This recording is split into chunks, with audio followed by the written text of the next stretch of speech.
Pascua de los judíos, Jesús llegó a Jerusalén y encontró en el templo a los vendedores de bueyes, ovejas y palomas y a los cambistas con sus mesas. Entonces hizo un látigo de cordeles y los echó del templo con todo y sus ovejas y bueyes. A los cambistas les volcó las mesas y les tiró al suelo las monedas. Y a los que vendían palomas les dijo: quiten todo de aquí y no conviertan en un mercado la casa de mi Padre. En ese momento sus discípulos se acordaron de lo que estaba escrito: el celo de tu casa me devora. Después intervinieron los judíos para preguntarle: ¿qué señal nos das de que tienes autoridad para actuar así? Jesús les respondió: destruyan este templo y en 3 días lo reconstruiré. Replicaron los judíos: 46 años se ha llevado la construcción del templo y tú lo vas a levantar en 3 días. Pero él hablaba del templo de su cuerpo. Por eso, cuando resucitó Jesús de entre los muertos, se acordaron sus discípulos de que había dicho aquello y creyeron en la Escritura y en las palabras que Jesús había dicho. Palabra del Señor. Por favor, tomen asiento. Celebramos hoy la dedicación de la Basílica de Letrán, conocida como dedicada a Jesús Salvador. ¿Cuál es su importancia? ¿Por qué decimos de esta dedicación? Es porque en historia, en antigüedad y prestigio, es reconocida casi como la primera, el primer templo, el primer lugar de culto de nuestra iglesia. Porque, bueno, habría que revisar la historia de la cristiandad. Los primeros siglos se vivieron en persecución. Recordamos lo que a veces hemos escuchado mucho del tiempo de los romanos, que pues era un ir en contra de la cristiandad. Los romanos eran muy tolerantes de todas las religiones, pero con los cristianos no lo fueron tanto, porque de alguna forma u otra en la cristiandad se veían como algo que pues podía ir contra su forma de autoridad. Todos los cultos eran respetados, pero dentro de ellos hasta el emperador romano era visto como un dios. Para los cristianos esto no era aceptable, solo un solo Señor, un solo Dios ante todo. Y bueno, se dio todo este conflicto. Por eso, los primeros años, los primeros siglos, el cristianismo se vivió oculto entre las catacumbas, allá en los cementerios, en cuevas, todo cristiano ocultándose ante esta situación a riesgo de ser encarcelados, de ser martirizados. Con el imperio esperaba acabar con el cristianismo, pero no pudieron. Por el contrario, el cristianismo fue creciendo.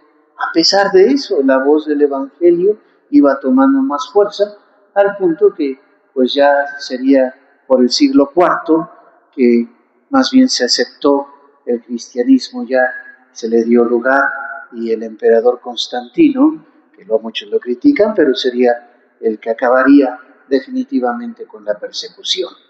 Y la iglesia, al poder salir, ya no tener que vivir escondidas, en el oculto, se construye este lugar, lo que conocemos como la Basílica de Letrán, y que hasta la fecha pues considerada como la catedral propiamente del Papa. El Papa, como obispo de Roma, esa sería su catedral, no es el Vaticano. Ahí es donde ciertamente está todo el orden, pero su catedral propiamente es en esta Basílica de Letrán.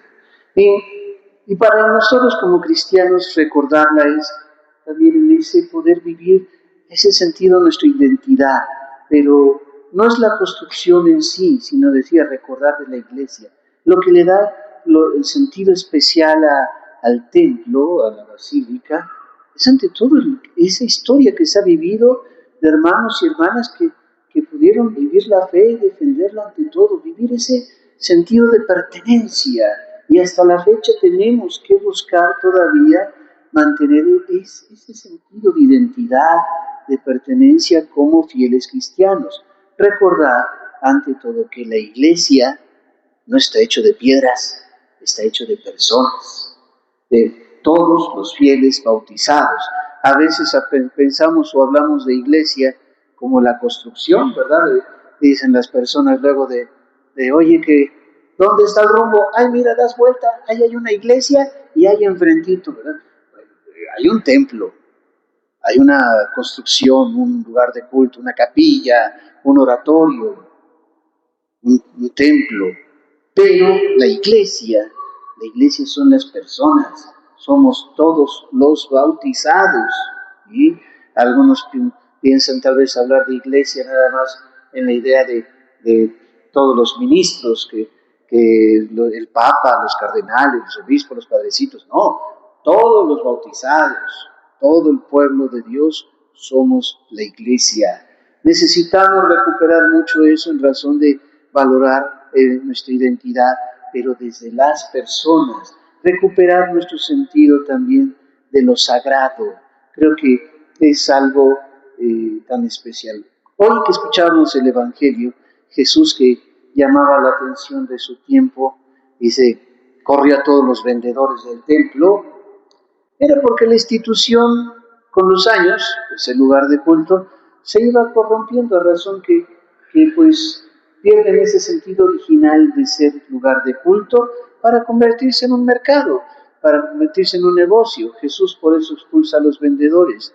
Y cuando Él dice aquellas palabras de recordar el sentido, es casa de oración. Pero todavía cuando dice, derriben este templo y lo reconstruiré en 3 días, que los apóstoles recuerdan después, no se refería tanto a la construcción, sino a sí mismo. En cuanto, bueno, lo valorarían desde la resurrección. Ese Jesús reconoce que el hecho de la fe, el hecho de lo sagrado, está en cuanto a Él, y con Él con toda la comunidad, todos los hermanos que seguirían después. San Pablo, que nos enseña, hoy escuchamos la lectura, que el fundamento de nuestra iglesia, ante todo, es Cristo, no hay ningún otro. Y en otra lectura nos recuerda que somos, todos los bautizados formamos el cuerpo místico de Cristo. En ello está entonces la unidad de la iglesia. Todos somos seguidores de Jesús, todos formamos el cuerpo de Cristo, el cuerpo místico de Cristo. Todos estamos llamados a anunciar a Cristo en este mundo y debemos vivirlo de esa manera. Pero para ello también tendríamos que recordar, Jesús era de recordar el sentido de lo sagrado desde el lugar que corresponde al templo, en el cual lo primero son las personas. Es la persona. No era tanto el buscar esa situación del negocio, de la iglesia formada por las personas, pero valorarlos a cada uno en su relación con Dios. Por eso dice la casa de oración. Pues tendríamos que buscar hoy en día poder recuperar también esto mismo, nuestro sentido de identidad como iglesia, de pertenencia y nuestra dimensión en relación con lo sagrado en nuestros lugares de culto, pero en razón de la comunidad, ante todo, siempre en esta vivencia. ¿Por qué lo digo? No es tanto la construcción por la construcción, pero sí el hecho que es el lugar de nuestro encuentro, el lugar donde nos reunimos para poder vivir nuestra fe, celebrarla, consagrar nuestro caminar. Como tal tendríamos que recuperarlo. A veces insistimos tanto de ello porque la relación con lo sagrado y en nuestros lugares de culto se ha ido perdiendo. A verlos a veces, si la gente del tiempo de Jesús como un negocio, en nosotros como eso, o como un lugar ahí de estancia simple o cualquier otra situación. A veces pienso, parece que tuvieran más respeto por otros lugares que por nuestros lugares de culto. ¿Por qué? Hasta en los cines cuando dicen apaguen sus celulares, ¿verdad? Que a alguien le suene el celular y la gente se siente ofendida. Ya saben que se ve. En nuestros templos hasta estamos en misa y están llamando por teléfono. Algunos algunos lo usan para ver seguir las lecturas, está bien. Pero hay quienes le da igual, ¿no? Es cualquier cosa. Y no es tanto por pensar en el lugar por el lugar, pero los que compartimos deberíamos de importar en el respeto a nuestro momento de culto, de oración, en el hecho de de la relación que vivimos juntos como iglesia. Hemos perdido ese sentido de lo sagrado, a manera que hasta a veces traemos cosas o ideas que son tan contrarias. En algunas ocasiones llega gente a misa y traen playeras con signos satánicos, con un diablote, con una estrella de esas de hechicerías o cosas por el estilo. Y oye, ¿cómo te pones eso para venir a misa? ¿Qué tiene? Es nomás una playera. Sí, a ver, ponte una playera del América y métete a la porra del Necaxa, a ver si te lo van a aceptar de nomás es una playera, ¿verdad que no? No, ahí sí se van a ofender, ahí sí, quién sabe cómo te vaya, ¿verdad? Pero aquí venimos como cualquier cosa, no pasa nada. ¿Qué tiene de malo? A veces en el hecho de que hasta no sé cómo se ha vuelto la idea de algunos de venir a misa. Antes era tanto ese cuidado de hasta el ayuno como eucarístico, ¿verdad? Dijimos, vamos a guardar el ayuno para poder comulgar, que era un tiempo, decían, hasta 8 horas, ¿verdad? De repente ya se dijo, bueno, aunque sea una hora antes. Luego me llegan aquí adentro del templo, hasta comiendo el elote y todo, los chicharrones, el refresco, bueno, ya se olvidó el ayuno eucarístico, da igual, ¿verdad? Y todavía dejamos hasta eso. Nuestros templos se han vuelto como depósito de basura para algunos. Sacaban su botella de agua, la dejan ahí en la banca, que otro la... ¿Y qué tiene? ¿Qué tiene?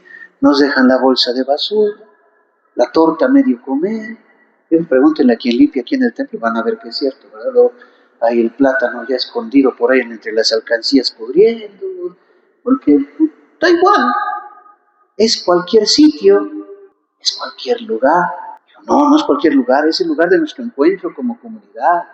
Y sin tanto decir, que dicen, es que las piedras no son lo sagrado, que usted lo dijo, ¿no?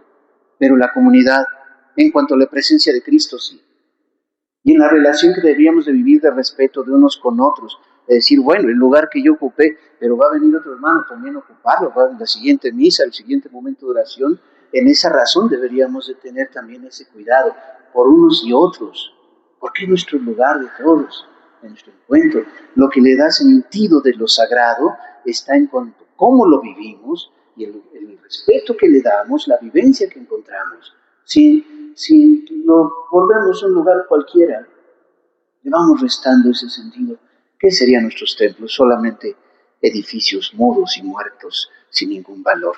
Tendríamos que cuidar mucho de ello. Y para eso decía, tenemos que volver otra vez a encontrar nuestro sentido de identidad. Somos cristianos, somos católicos, seguidores de Jesús, hijos de Dios. Por eso tenemos que cuidar también de nuestro lugar, de nuestra presencia, de nuestra forma de celebrar, de vivir nuestra fe, que de veras hable de algo bueno, de encontrar nuestro lugar también como iglesia en todo el sentido. Empecemos tal vez por nuestra pertenencia. A veces cuando luego vienen a hacer los trámites para bodas, normalmente les decimos, bueno, vienen de muchos otros lugares, de muchos otros sitios, a quererse casar aquí. Dicen, tienes que hacer tu trámite en tu parroquia. ¿A cuál parroquia perteneces? Mucha gente nos dice, no sé a qué parroquia pertenezco. Todos por algo. Digo, en el orden de nuestra iglesia, a razón de poder atender, tiene un cierto orden, pero no sabemos de qué parroquia somos, no sabemos, a veces porque como que ya es algo que no importa, hasta que viene la necesidad tal vez entonces sí nos preocupamos, no sabemos a cuál pertenecemos. Cierto es tal vez haya quien pueda decir, yo soy de tal parroquia, pero me gusta ir a misa aquí, bueno, está muy válido, pero sabe, pero no conocemos de eso. A veces vamos en nuestras iglesias como en nuestros templos como buscando a una idea como del brinquito acomodándose, ¿verdad? Hay quienes para confesarse pues andan buscando siempre un lugar distinto, como que aquí ya me confesé con este padre, ahora voy mejor acá con otro. No sé si para el hecho de decir, como no me conoce, así no sabe idea de quién soy, ¿verdad? Como querer disimular o algo, quién sabe. Pero ¿qué pasa? en ese andar de un lado a otro, luego les puede tocar uno muy regañón. Ay, el padre de tal lado me conversé y me puse una regañadota. ¿Por qué hacen eso? Pues también para qué andas brincando tanto. Busca aquí tu confesor en tu parroquia o en donde tú tengas preferencia, pero alguien de que sabes que tienes confianza, que te atiende, que te escucha, que te sientes acompañado. No andar brincando de un lado a otro.